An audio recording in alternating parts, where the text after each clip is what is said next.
What happened in Davos over the last 48 hours will be studied for decades. Two speeches, same stage, less than 24 hours apart. One revealed the future of global power. The other exposed the limits of American dominance. Hit subscribe because what I'm about to show you changes everything we thought we knew about how the world works. Donald Trump just backed down, and a Canadian Prime Minister just showed the world how it's done. Let me walk you through exactly what happened, because the media is focused on Trump's so-called victory, his framework deal, his claim that he won, but that's not the real story.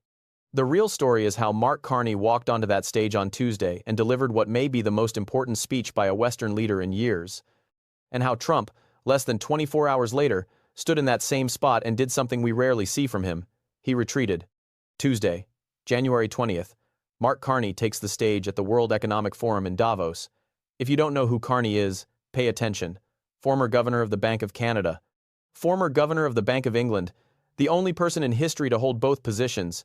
When this man talks about global finance and economic power, billionaires take notes. And what did he say? He told them something they already knew but were terrified to acknowledge. The rules-based international order is over. Not weakening, not declining. Over. Done. Finished. We are in the midst of a rupture, Carney said. Not a transition. A rupture. Not an adjustment. Not an evolution. A breaking apart. The tearing of the fabric that held the world together for 75 years.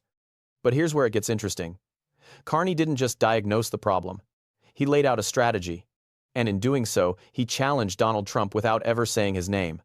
Carney talked about what he called a useful fiction, the story that everyone played by the same rules, that international law mattered equally for everyone, that the strongest nations operated with restraint.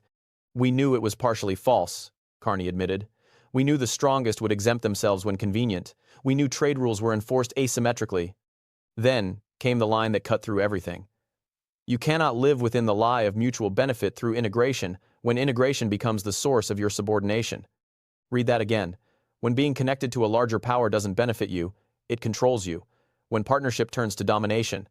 The room understood exactly what he meant. And more importantly, who he was talking about. Carney spoke directly to what he called middle powers. Countries like Canada, like France, like Germany, like Australia.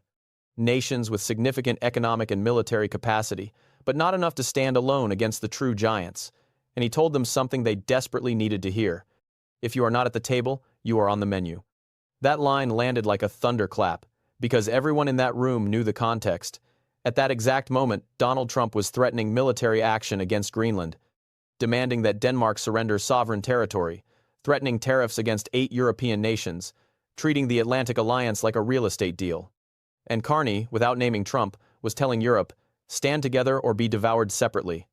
He laid out what Canada had been doing since he took office, doubling defense spending, signing 12 new trade and security agreements on 4 continents in 6 months, drawing closer to the European Union, building what he called strategic autonomy, the ability to resist pressure, the capacity to say no. Then he addressed Greenland directly. Canada stands firmly with Greenland and Denmark and their unique right to determine Greenland's future. He called it a test of NATO. He said Canada's commitment to Article 5 was unwavering, and he opposed the tariffs Trump had threatened. The speech was measured, precise, devastating. International reaction was immediate. The BBC called it one of the best speeches by a world leader in years. Foreign policy analysts across Europe hailed it as exactly what the moment required, someone finally saying out loud what everyone had been thinking privately. Now fast forward less than 24 hours. Wednesday, January 21st. Donald Trump takes the same stage. The contrast was stunning. Trump started with his usual approach. Friends and a few enemies, he said. Then he pivoted to Greenland, and what followed revealed just how badly his strategy had backfired. For weeks, Trump had been escalating. First, he said acquiring Greenland was necessary for national security. Then he refused to rule out military force. Then he sent his son on a publicity stunt to Greenland, where Trump Jr. passed out MAGA hats like party favors. Then he appointed a special envoy to work toward making Greenland part of the United States. Then he threatened Denmark with tariffs. Then he expanded those threats to 8 European nations. And Europe did something Trump didn't expect. They unified. Denmark, France, Germany, Norway, Sweden, Finland, the Netherlands, the United Kingdom. They deployed troops to Greenland for joint military exercises, not to threaten anyone, to defend an ally. Emmanuel Macron gave speeches saying France would not yield to intimidation. The Danish foreign minister insisted Greenland's territorial integrity was non-negotiable. Even far-right European parties that usually align with Trump pushed back. Trump had overplayed his hand, and now, standing at Davos, he had to find a way out. So he did what he always does when backed into a corner. He declared victory. Trump announced that he and NATO Secretary General Mark Rutte had formed the framework of a future deal on Greenland. Based on this framework, he wouldn't impose the tariffs scheduled for February 1st. Framework of a deal. Not a deal. A framework. The concept of a deal, as Trump put it. And what was in this framework?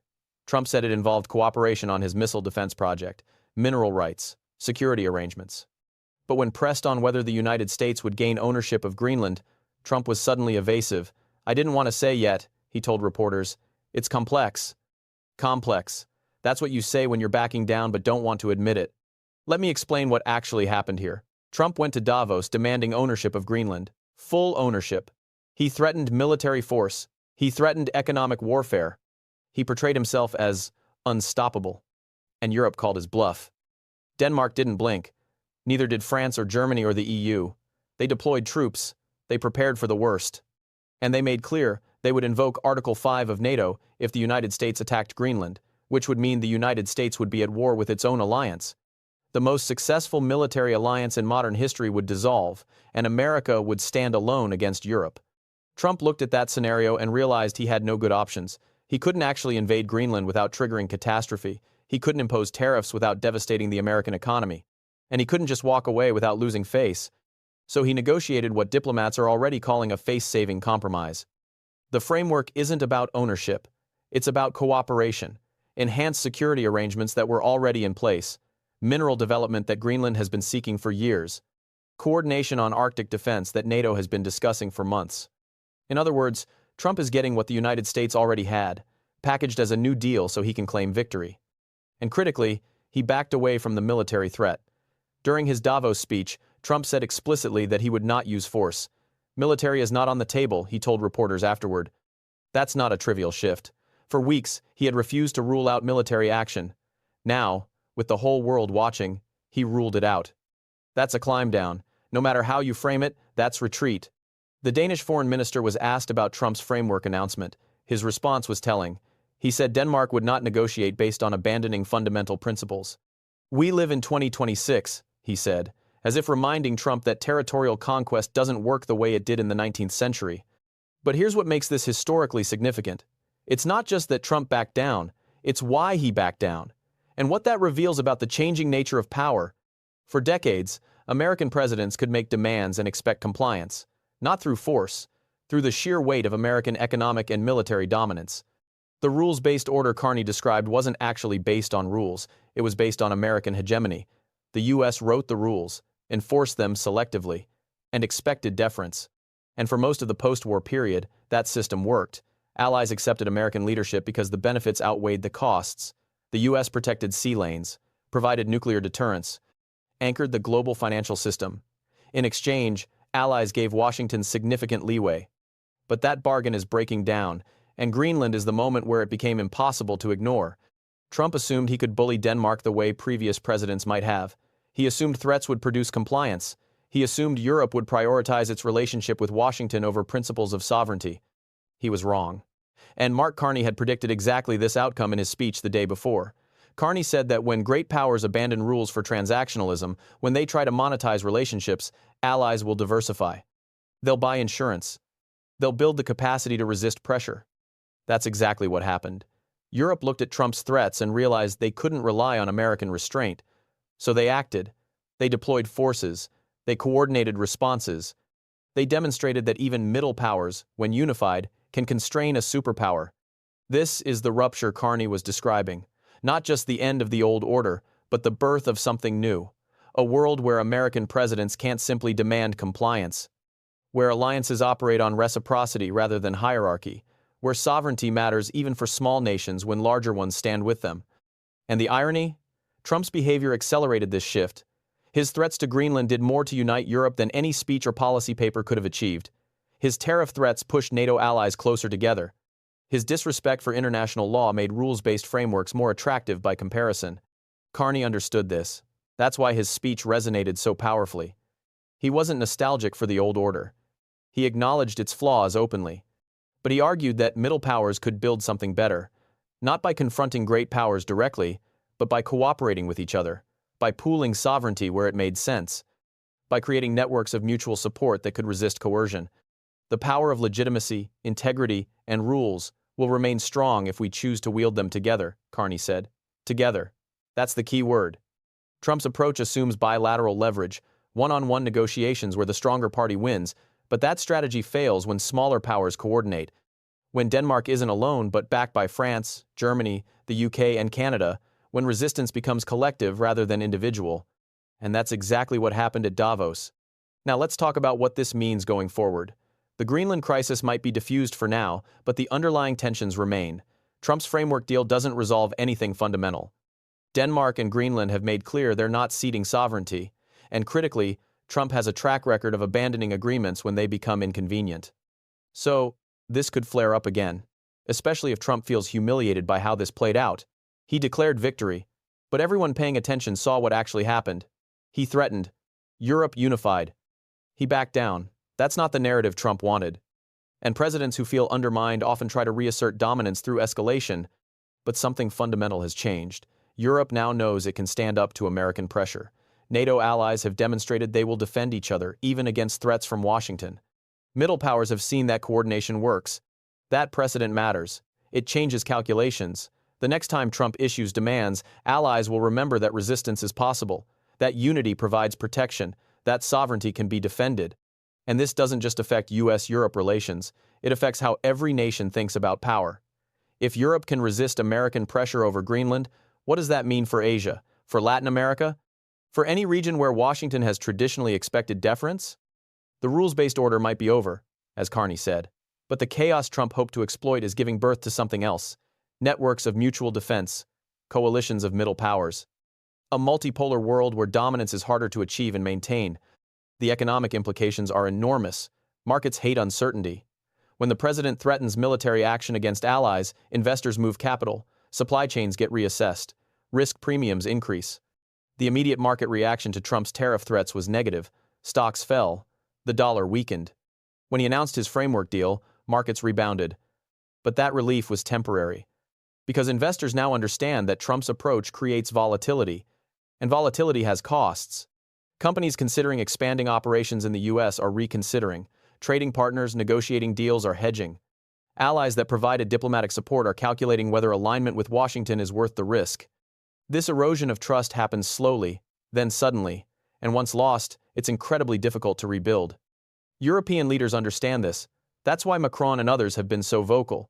They're not just defending Denmark, they're defending the principle that threats don't work, that sovereignty matters, that alliances require mutual respect. And Carney gave them a framework for thinking about this moment, not as tragedy, but as opportunity. The old order is gone. Nostalgia won't bring it back. But from the rupture, we can build something better, stronger, more just. That message resonated because it offered a path forward, not resistance for its own sake, but the construction of new arrangements, coalitions built on shared values rather than domination, cooperation based on mutual benefit rather than hierarchy. And the contrast with Trump's vision couldn't be starker. Trump sees the world as zero-sum, winners and losers, dominance or submission.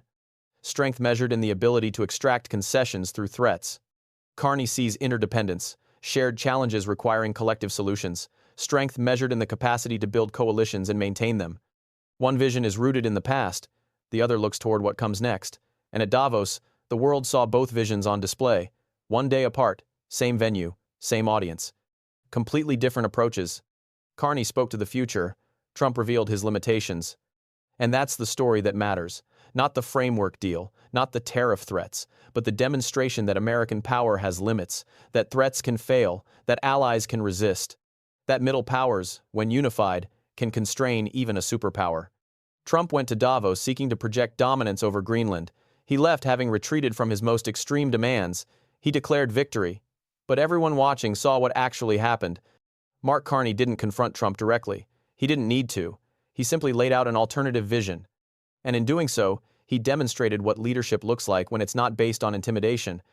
The coming months will reveal whether Trump's framework holds or whether this crisis reignites, whether Europe maintains its unity or fractures under pressure, whether the precedent set at Davos becomes a turning point or a temporary blip. But one thing is already clear. The world order is changing, not through grand agreements or dramatic summits, but through moments like this, when threats fail, when allies stand firm, when leaders like Carney articulate what everyone is thinking but afraid to say.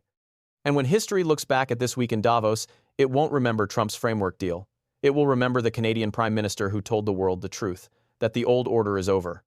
That nostalgia won't save us, and that from the rupture, if we have the courage to build together, something better might emerge. Make sure you're subscribed because this story is still developing. Trump's retreat might be temporary. Europe's unity will be tested. And the shift in global power we're witnessing is just beginning. Share this with anyone who needs to understand what's really happening beyond the headlines. Leave a comment with your take. Do you think Trump's climb down will last?